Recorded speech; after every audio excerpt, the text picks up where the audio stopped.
evening, welcome to today's news bulletin. I'm Zandile Mpapane, recapping stories making headlines. His Majesty King Yemaswati III today commissioned the maidens to cut the reed.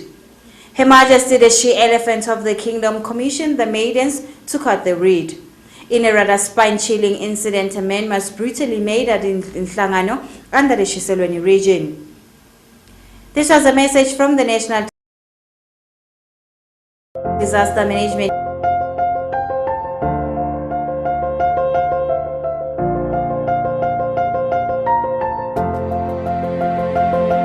Agency in collaboration with the Ministry of Health. It is founded by UNICEF and it is all about encouraging Yemaswati to adhere to COVID-19 regulations. We shall get back to our news bulletin. His Majesty King Yemaswati III today commissioned the maidens to cut the reed. A full report follows.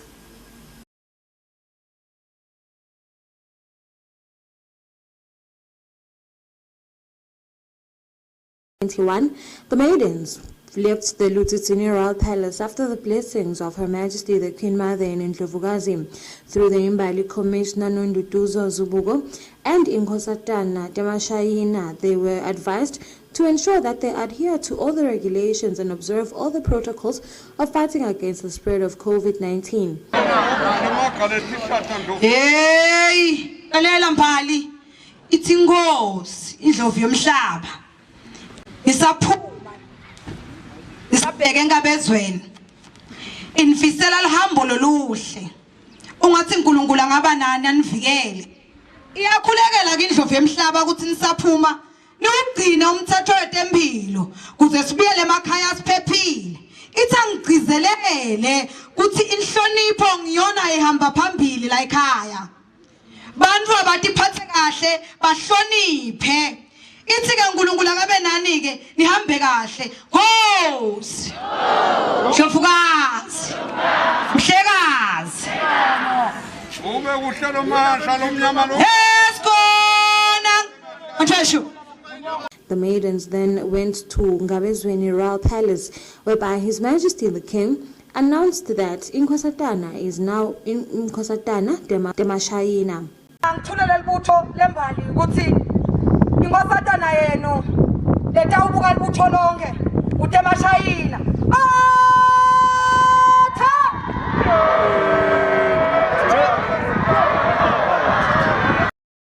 The maidens were then commissioned to go and cut the reed at the various places. The youngest ones went to Bamsake and the elder ones went to Mbisi Farm to get the reed. His Majesty the King, through the Imbali Commissioner Nonduduzo Zubugo and Inkosatana Temashayina, also invited the maidens to go and get themselves vaccinated, as now the eligible ages for the vaccinations are 18 and above.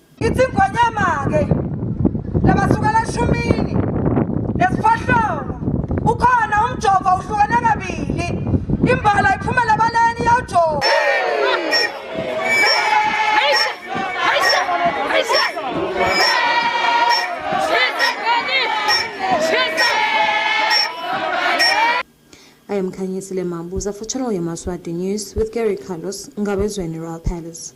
The Minister for Labour and Social Security today in Babane met with the business community where they discussed, amongst others, a way forward following the unrest that happened in the Kingdom of Eswatini and the COVID-19 pandemic, which had a negative impact in the country's economy. They discussed ways to revive the economy of the Kingdom of Eswatini. The Minister for Labour and Social Security, Honorable Pilap Telezi, today met with the business community, which includes, amongst others, First Speak, Business Eswatini Tukoswa, to discuss the way forward following the COVID-19 pandemic and the unrest that happened in the kingdom, which had a negative impact in the country's economy. The Honorable Minister stated that they should discuss a way forward, as it is the business community that has the power to revive the country's economy. Ngiyakucela nje kakhulu lokho nakwekuthi nje sisasebenza vele.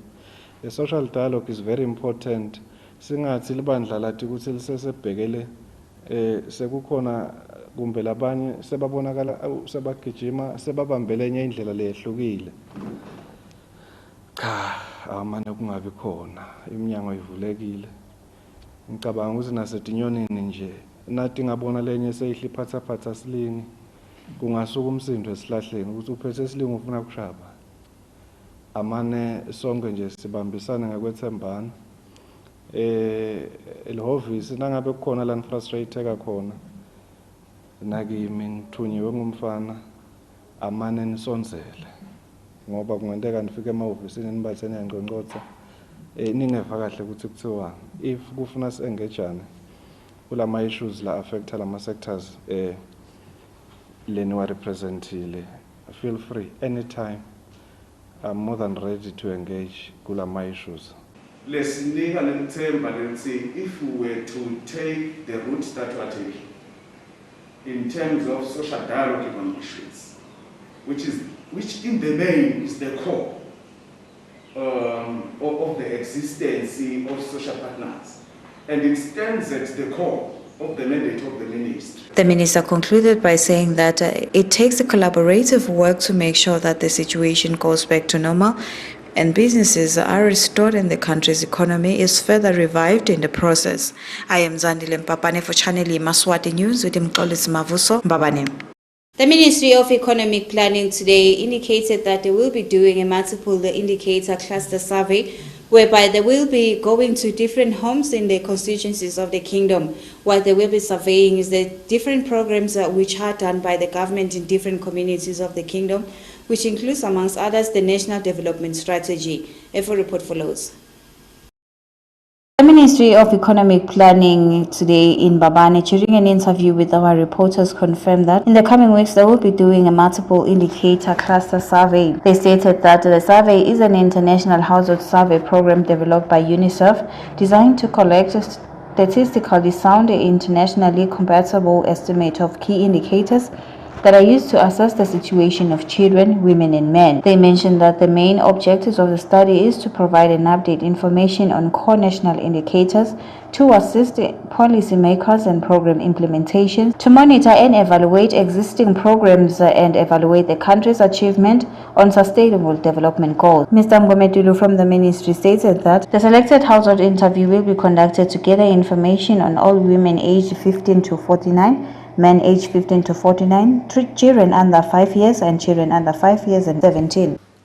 Lo cwaningo lo sikhuluma ngalo luyasita kakhulu kuhulumende kanye nje nase etindzaweni tonke ikakhulukati masikhuluma ngekuthi kukhona yini lokudzinga ukuthi kwendike ema programs emhlaba wonke kakhulu nawahulumende kuwabona ukuthi achuba njani ikakhulukati nakulesithi ngema sustainable development goals.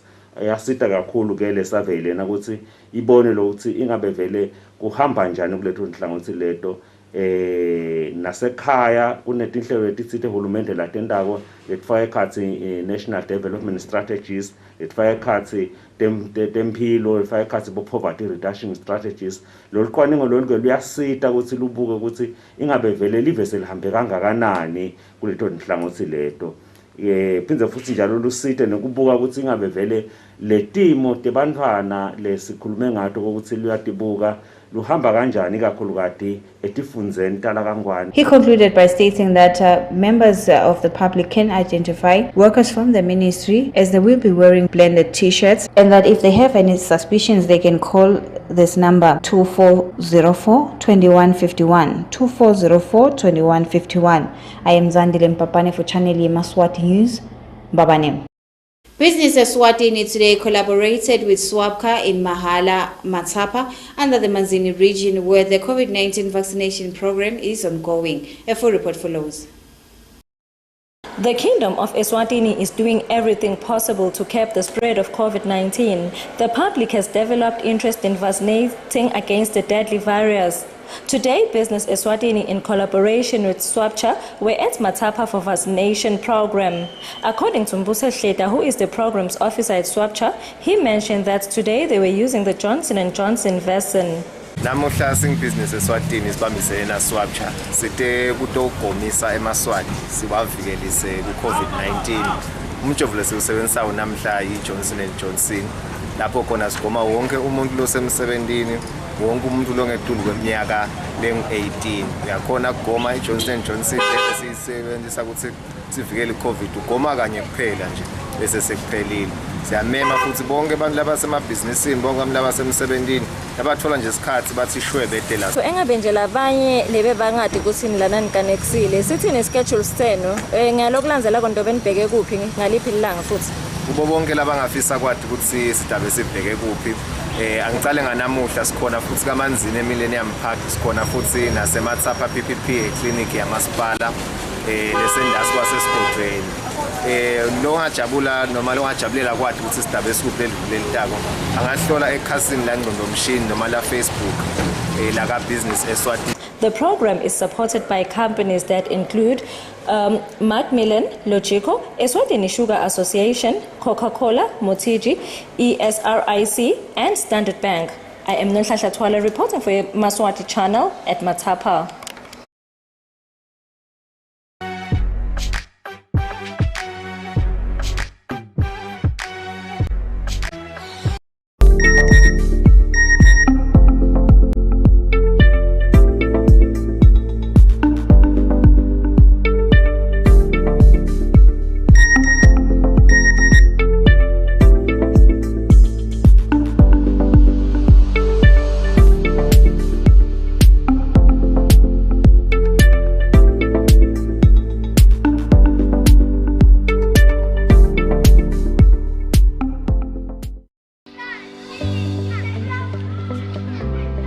Mani, khumbula ukuthi kuchawulana nekutsinzana ungathelelana i-COVID-19.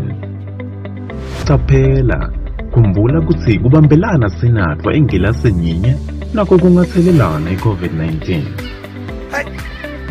Ungaqhubeki, khumbula kuvikela labaseceleni kwakho ngekutsimlela ingcoselo. Bagcini besive, asende kuhamba ngemigomo ekuvikela i-COVID-19. Indlela lensha yethu sonke ekuphila kude sitigcine siphephile kanye nesive sonke asikhumbutane njalo ngalesikutshelwa litiko letempilo nge-COVID-19 asikwende konke gcoka sifonyo geza tandla ngensipho nemanti lahambako gcina umkhathi uphindze ugweme ticuku mgcini wesive ungapheli mandla i-COVID ingakapheli. Basat Hardware, the father of hardwares in the Kingdom of Eswatini. We have treated timber, NC2F window frames, floor tiles, 20-liter PVA in all colors, 5,000-liter water tank, full and half security doors, and corrugated iron. We will not meet but beat any advertised price or written quote. Contact us on 2505-9581 or 2422-1328. Basat Hardware.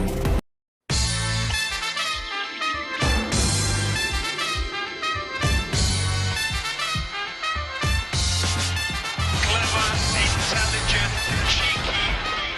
Messi, what a finish from Leo Messi. Luis Suarez, of course, undercapped in, bang into the back of the net. He finished like a demon. Mula Sport. Mbabane libandla le-Breath of Life limemetela inkonzo lenkulu yekuphilisa nekukhululwa kwalababoshiwe eCampus Crusade eceleni kwemakethe lemkhulu eMbabane ngemgcibelo mhla ka-4 September 2021 kusukela nga-1 emini kuya ku-3:30 nimenyiwe nonke kulo mkhosi lomkhulu kangaka woda nawe utotibonela kusebenta kwaNkulunkulu emandleni amoya longcwele shaya kunati tinombolo lotibonako.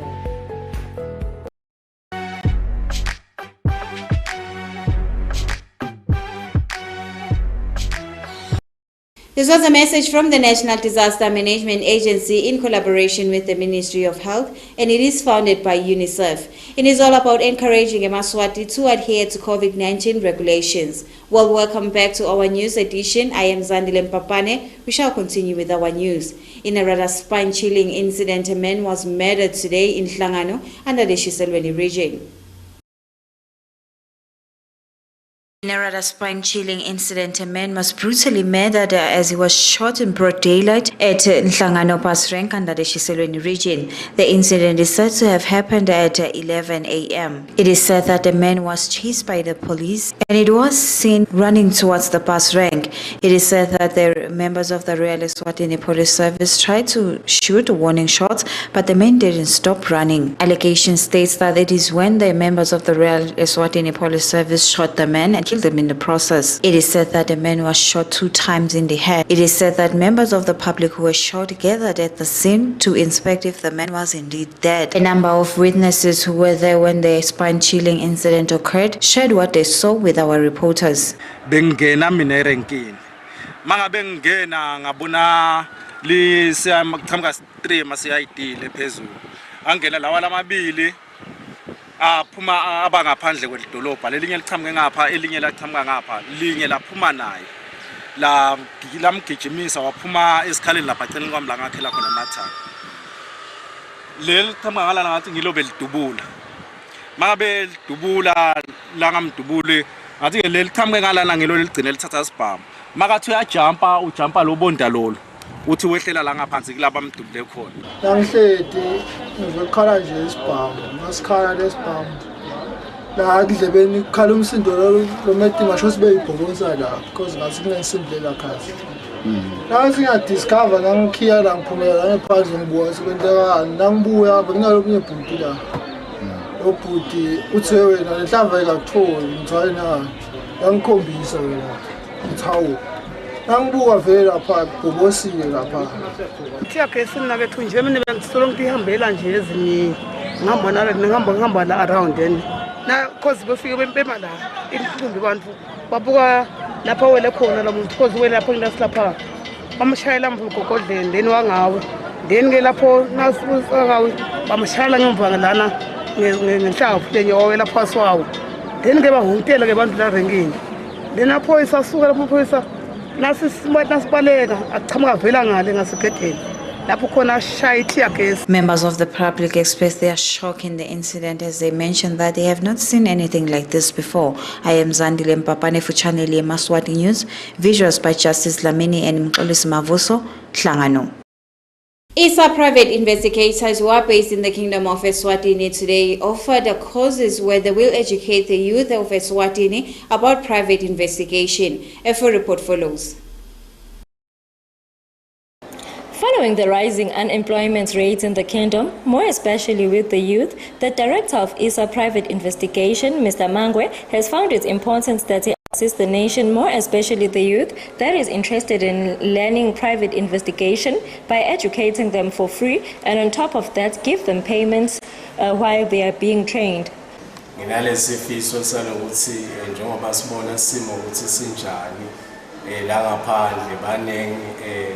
Labahlele emakhaya abaningi labafuna kuba busy kuze bangathola umoya uvelo abadiveta bagcine bedeli kusasa la kusasa sithi ke ngingdirector wayo ngimangwe ngiyacela ngiyanxusa ukuthi iyouth lengaba interested ukuthi bengaba thudane ne-investigation company yemukelekile ngokuthi bengenta la ka-ISA ibe trained daba khona ke leyo nsipho yokugeza labantu ayithola nakuhambe kahle nangabe kune case lesetafuleni iyouth le interested idaba sefieldini nokutaba sita naloko ukuthi ke iexperience yabo ikhulu kunalokuthi bahlale emakhaya ngiloko bekumele engabe nje kungaba iyouth bantu labangakanani labanangakhi nje weminyaka lokuthethe isikolo nje uyalunga nalo lomdzala ikakhulu nje lo interested